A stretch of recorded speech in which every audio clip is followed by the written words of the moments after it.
igreja, abra comigo a vossa Bíblia, segundo Samuel, segundo livro do profeta Juiz, Samuel, capítulo de número 9. Glória a Deus, aleluia. Segundo livro do profeta Samuel, capítulo de número 9. Irmãos, irão colocar fé em referência à palavra do Senhor. Segundo livro do profeta Samuel, capítulo de número 9. Glória a Deus. Samuel 9, segundo livro Samuel, capítulo de número 9. Diz assim a palavra do Senhor. E Davi disse: há ainda algo que restou da casa de Saul, para que eu possa mostrá-lo de bondade por causa de Jonatas? E havia na casa de Saul um servo cujo nome era Ziba. E quando eles o chamaram até Davi, disse a ele: tu és Ziba? Ele disse: teu servo é ele. E disse o rei: não há mais nenhum da casa de Saul para que eu possa mostrar de bondade de Deus? E Ziba disse ao rei: Jonatas ainda tem um filho que é aleijado do seu pé. E o rei disse: onde está ele? E Ziba disse ao rei: eis que ele está na casa de Maqui, filho de Amiel, em Lodebar. Então o rei Davi mandou buscá-lo, retirou-se da casa de Maqui, filho de Amiel, em Lodebar. Ora, quando Mefibosete, filho de Jonatas, filho de Saul, chegou até Davi, caiu ele em seu pé, em sua face, e fez reverência. E disse: Mefibosete, respondeu: aqui o teu servo, eis aqui o teu servo. E Davi disse a ele: não temas, porque certamente mostrarei de bondade por causa de Jonatas teu pai, e eu te restituirei toda a terra de Saul seu pai, e tu comerás pão à minha mesa, ante minha mesa. Oramos ao Senhor mais uma vez. Senhor nosso Deus, a ti damos graças, ó Pai, por esta oportunidade concedida-nos a esta noite, Pai. Reunimos louvores e falar aos nossos corações, ó Pai. Agora, Senhor, no momento da palavra, continue falando conosco, não aquilo que eu quero falar, não aquilo que o teu povo quer ouvir, mas aquilo que o Espírito Santo quer transmitir na noite desse dia. Estou apenas o teu servo, o teu vaso. Usa-me, Senhor, conforme a tua vontade e o teu querer, para a glória do teu santo nome, em nome de Jesus. Amém. Glória a Deus. Queridos, estamos diante de uma palavra, eu conhecida entre muitos irmãos, conhecida entre os leitores da Bíblia Sagrada. Mas eu quero voltar um pouco na história anterior ao que se passa, aos registros que eu li juntamente com a Bíblia. Os irmãos conhecem a história até a saída do povo do Egito para a terra prometida. Os irmãos conhecem essa história, creio eu, de cor. E a Bíblia vem narrando que depois em que Moisés faleceu, Moisés ele não chegou a entrar na terra prometida, mas ele chegou a ver a terra a qual o Senhor prometeu desde Abraão. Moisés deixando o seu sucessor, a saber, Josué. Josué, então, por diversas vezes guerreou, assentando o povo em suas terras, a qual o Senhor prometeu. Ali o Senhor, através de Josué, através da liderança de Josué, assentou-se 12 tribos, ou como se fosse nos nossos dias de hoje, seria como 12 estados ali de Israel. O tempo vai passando, Josué veio a morrer, mas deixando um legado muito grande ali para o povo de Israel. Antes que Josué morresse, ele disse uma frase que ficou muito famosa em nosso meio. Ele disse da seguinte forma: em minhas palavras, eu não sei vocês, mas eu e minha casa serviremos ao Senhor. Quantos podem dizer dessa forma? Eu e minha casa serviremos ao Senhor. Josué se foi. E aí então, o povo se viu governado por juízes. Diversos juízes governaram a nação de Israel. O número de 12 juízes governaram Israel depois que Josué se foi. Entre esses juízes nós vimos alguns que se destacaram com os seus feitos, como por exemplo, Débora foi uma grande juíza ali em Israel. Jefté foi muito conhecido ali em Israel. Gideão, por que não falar, foi muito conhecido em Israel. E um outro que ficou muito famoso foi Sansão. Sansão começou até bem, mas o seu final não foi tão bem quanto começou em termos espirituais. Mas o fato é que houve 12 reis em Israel. 12 juízes, em Israel. 12 juízes que julgaram Israel ali, livrando Israel da mão dos inimigos, principalmente dos filisteus. Naquela época era o povo que mais atormentava Israel, que mais atormentava o povo de Deus. Samuel, então, foi o último juiz dado por Deus a Israel. Antes que Samuel morresse, ele tentou introduzir os seus 2 filhos como juiz na nação de Israel. Porém, os seus 2 filhos eram corruptos, os seus 2 filhos se corromperam, os seus 2 filhos recebiam propina para julgar uma causa. Isso já entristecendo o coração daquela nação, eles começaram então a pedir um rei. Samuel, as demais nações, todas têm rei, só nós que não temos rei. Nós queremos aqui um rei que nos governe, um rei que vai adiante de nós nas guerras. Samuel entristeceu com esse pedido, mas foi a consultar o Senhor dos Exércitos, foi a consultar ao Deus dos céus, ao nosso Jeová. Então o Senhor disse para ele: um rei. E o Senhor então escolheu o primeiro rei para a nação de Israel, a saber, Saul. Saul começou bem. Saul começou de uma forma em que Deus agradava.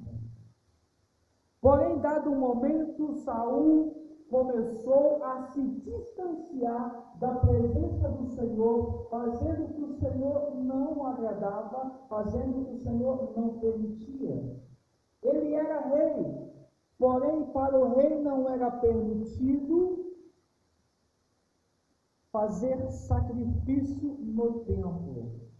Somente o sacerdote poderia oferecer sacrifício ao Senhor. E isso então desagradou o coração do Senhor, e Saul então começou a perder a unção na presença do Senhor. A história vem nos contando que ao Saul perder a presença do Senhor, ele começou começou então a perder também guerras ali na nação de Israel. Saul começou a se afastar do Senhor. E o final da história de Saul não foi uma boa história para Israel. Saul, dado momento, em uma guerra contra os filisteus, os seus filhos foram mortos. Em uma invasão dos filisteus, lá estava na casa de Jonatas, seu filho mais velho, lá estava uma criança por nome de Mefibosete. Qual o nome da criança? Mefibosete.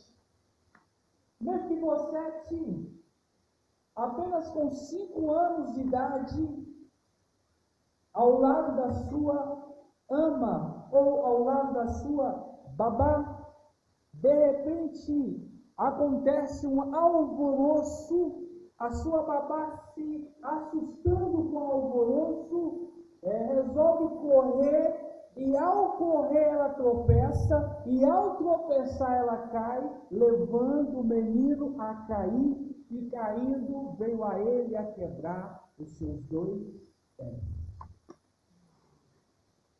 Naquela época a medicina não era avançada como nos dias de hoje, que nos dias de hoje é possível fazer cirurgia, colocar uma platina e continuar a vida. Mas a medicina ainda não tinha esse avanço como nos dias que nós estamos vivendo. Então aquele menino passou a sua vida, a sua infância, a sua adolescência, a sua juventude aleijado, impossibilitado de brincar, impossibilitado de correr, impossibilitado, quem sabe, de jogar uma bola. Passou uma vida monótona. A Bíblia vem nos contando que esse garoto, então, ao sair ali de Israel, foi morar em um local chamado Lodebar. Qual o nome? Lodebar. E ele foi morar na casa de um homem chamado Maquir. Qual o nome? Maquir. Existem pessoas que falam que Maquir era um mendigo, mas na verdade não procede essa história. A Bíblia não fala assim. Maquir era de fato um homem empresário, era um homem rico, era um homem que fora morar em uma cidade pequena, em uma cidade de poucos recursos, porque o negócio que ele tinha prosperara naquela região. Ele era próspero, ele era rico, era uma cidade pobre. Lodebar significa sem pasto. Quem sabe uma cidade desértica, porém o negócio que ele exercia era algo que dava uma rentabilidade para Maquir. Porém, Maquir não era mendigo igual muitos creem. Maquir cuidou muito bem de Mefibosete. Mefibosete veio a casar. Mefibosete veio a ter um filho, a qual a Bíblia também revela o nome desse garoto. No versículo de número 12 diz: e Mefibosete tinha um filho, moço, cujo nome era Mica. Como que um mendigo vai cuidar de uma família? Então, Maquir não era mendigo, era um empresário.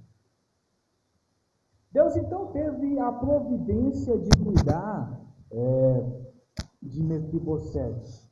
Mefibosete fazia parte da linhagem real, ou seja, se não fosse pelo pecado de Saul, próximo a entrar na linhagem real, o próximo a ser rei, seria Jonatas. E quando Jonatas morresse, o próximo que entraria como rei, provavelmente, possivelmente, seria Mefibosete. Porém, como Saul perdeu a unção, perdeu também o trono. Ao perder o trono, Deus então mandou que Samuel ungisse um segundo rei. E ele veio a ungir então a Davi. Davi foi ungido rei, mas antes de assumir o trono, Davi, ali próximo ao rei Saul, muito contribuiu com Israel. Davi chegou a comandar exército, comandando o exército, chegou a ganhar guerras. E ao ganhar guerras, o Senhor prosperou Davi muito mais do que Saul, a ponto de mulheres virem a cantar: Saul matou milhares, Davi matou 10 milhares. Isso muito entristeceu o coração de Saul, a qual tentou por várias vezes matar Davi, porém o Senhor o protegeu. E ali Jonatas, filho de Saul, amigo de Davi, sempre o protegia das ciladas do seu próprio pai. Ali chegava o momento em que Jonatas e Davi fez uma aliança, onde Davi prometeu fidelidade para com Jonatas. Enquanto Davi vivesse, eles seriam fiéis amigos. Davi, então, a Bíblia vem falando que, dado o momento, Davi entrou-se como rei. Passado o momento, o reinado estava basicamente em paz. Davi foi um homem de muitas guerras. O reinado estava em paz, em certo momento da história. E Davi lembrou-se da aliança a qual ele fez com Jonatas. E ao lembrar-se desta aliança, Davi então começou a procurar por parentes de Jonatas. Ao procurar-se por parentes de Jonatas, ele descobriu que ainda havia um chamado Mefibosete. Um que estava lá em uma distante cidade conhecida como Lodebar, uma cidade esquecida no tempo. E eu chamo a atenção de cada um de vocês. Deus sabe o que você está passando, Deus tem contemplado a sua luta, Deus tem contemplado a sua dificuldade, ainda que pareça que não, mas Deus está vendo você, aonde você está.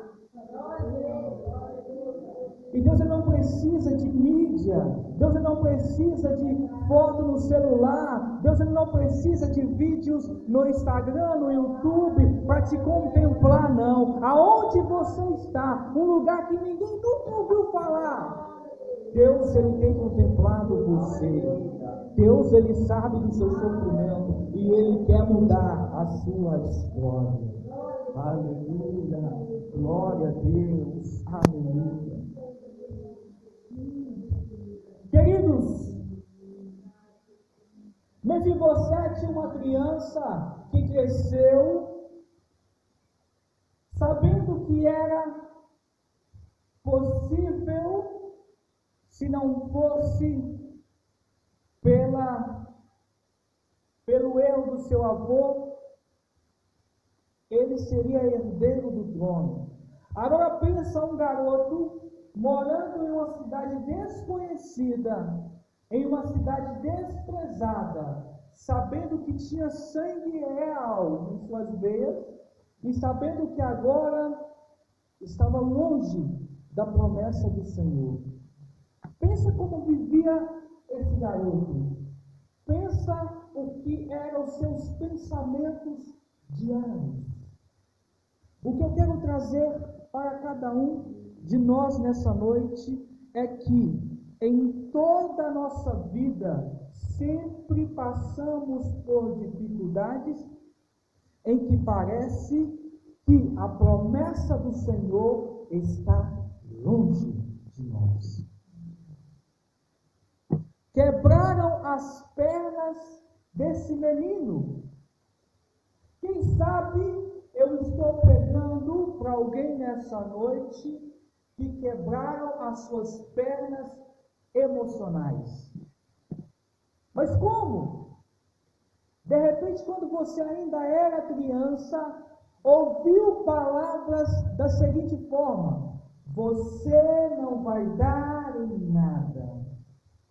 Você nunca vai conseguir ser alguém na vida. Você não presta. Você nunca vai se casar. Você é lerdo. Quem sabe você ouviu palavras como estas que te paralisaram, que fizeram com que você não conseguisse sobressair na vida. Eu já ouvi algumas dessas frases que quando eu era criança, adolescente, meio que me paralisou também. Quem sabe você ouviu alguma dessas palavras? E não foram pessoas de fora, não. Foram pessoas próximas a você. Porque Satanás, ele é astuto, ele é inteligente no que ele faz. Por que ele usaria alguém que você não conhece para falar algumas dessas frases? Geralmente ele vai usar pessoas que estão ao nosso lado para tentar nos fazer parar, para tentar fazer com que os nossos sonhos não evoluam. Olha a história de José. José é um sonhador. José, um homem que os seus próprios irmãos tentaram derrubar o seu crescimento, tentaram parar a sua caminhada. José foi lançado em uma cisterna. José foi vendido pelos irmãos para ser escravo. José, ao ser comprado como escravo, ao ir morar na casa de um homem importante, José foi armado uma cilada. E nessa cilada, ele foi parar na cadeia inocente. E olha onde Deus colocou José. Frases como essa é para nos tentar parar. Todos os dias nós ouvimos de pessoas que estão próximas a nós, de pessoas que não acreditam no nosso crescimento, ou se acredita, são usadas por Satanás para nos fazer parar. Mas eu quero ser boca de Deus essa noite dizendo que não dê ouvidos a Satanás. Saiba que o Senhor quer mudar a sua história. Saiba que o Senhor quer mudar a sua forma de pensar. Porque quando a pessoa pega uma palavra como essa e começa a se alimentar, ele começa a criar então uma barreira emocional em sua vida. E essa barreira emocional ele começa a falar: realmente eu não consigo, realmente eu não posso, eu não consigo, eu nunca vou conseguir, realmente eu não presto mesmo, eu não sei fazer, realmente eu não vou dar em nada. Mas isso são falácias de Satanás, porque Deus tem o melhor para mim e para você. Deus tem o melhor para nós. Deus quer mudar a sua história, Deus quer transformar a sua vida. Aleluia, aleluia. Deus quer mudar a sua história. Deus quer fazer de você uma nova pessoa. Deus nunca esqueceu de você. Há um momento que Deus permite, em que nós nos sentimos desprezados. Tem momento que Deus permite, em que nós passamos lá no fundo do poço. Por exemplo, Ana, ela tinha uma dificuldade. Ela era estéril. Ela não poderia gerar filhos. E naquela época não era o que Deus queria, mas Deus permitia. O homem tinha, quando a mulher não gerava, ele tinha uma outra mulher. Então Eucana tinha Ana e mais uma mulher. O nome de Penina. E Penina, ela usava frases como essas para poder desprezar Ana, para fazer com que Ana ficasse chateada com a situação. E Ana, ela não deixou-se abater-se em depressão. Ana simplesmente começou a orar e a clamar ao Senhor.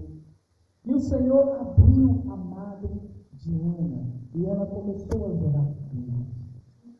O que eu quero trazer para vocês nessa noite é: o Senhor não esqueceu de você.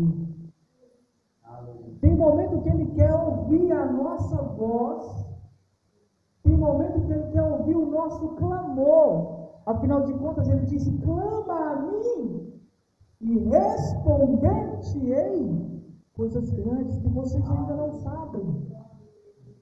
Tem momento que o Senhor quer ouvir o nosso clamor.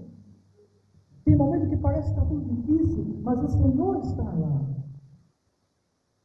O Senhor, Ele não esquece de ninguém. Nós sim esquecemos do Senhor. Nós temos a facilidade de reclamar. Quando tudo está difícil, quando tudo está aparentemente contra nós, nós começamos a reclamar e esquecemos de Deus. Aí o que Deus faz? Deixa um pouquinho mais na prova, para que nós possamos aprender. E no momento certo, quando nós começamos a clamar e pedir ao Senhor para cuidar de nós, Ele vem com suas mãos, com autoridade, e nos tira da prova. Eu costumo dizer que o Senhor, Ele não nos livra da prova, Ele nos livra na prova. A exemplo disso, Ele permitiu que aqueles 3 jovens, Sadraque, Mesaque e Abednego, descessem a fornalha de fogo ardente. Ele poderia ter livrado aqueles 3 jovens da fornalha, mas Ele permitiu que aqueles 3 jovens entrassem na fornalha, e lá o Senhor os livrou. Lá o Senhor mostrou o poder que Ele tem. Então, não importa o que o inimigo falou contra você, não importa se o inimigo tentou te derrubar, porque todos os dias a palavra de Deus fala que Ele está ao nosso derredor, bramando como um leão, mas Ele não é um leão, só tem barulho, tentando nos derrubar. Mas não importa o que o inimigo falou com você, o importante é que Deus prometeu para você. O importante é o que Deus tem para a sua vida, e Ele quer transformar a sua vida, Ele quer mudar a sua história, mas você precisa dar um passo para o Senhor. Senhor, muda a minha história. Senhor, eu ouvi alguém falar mal de mim, Senhor, mas transforma em vitória. Aleluia, glória a Deus. Que Deus em tudo possa abençoar os irmãos.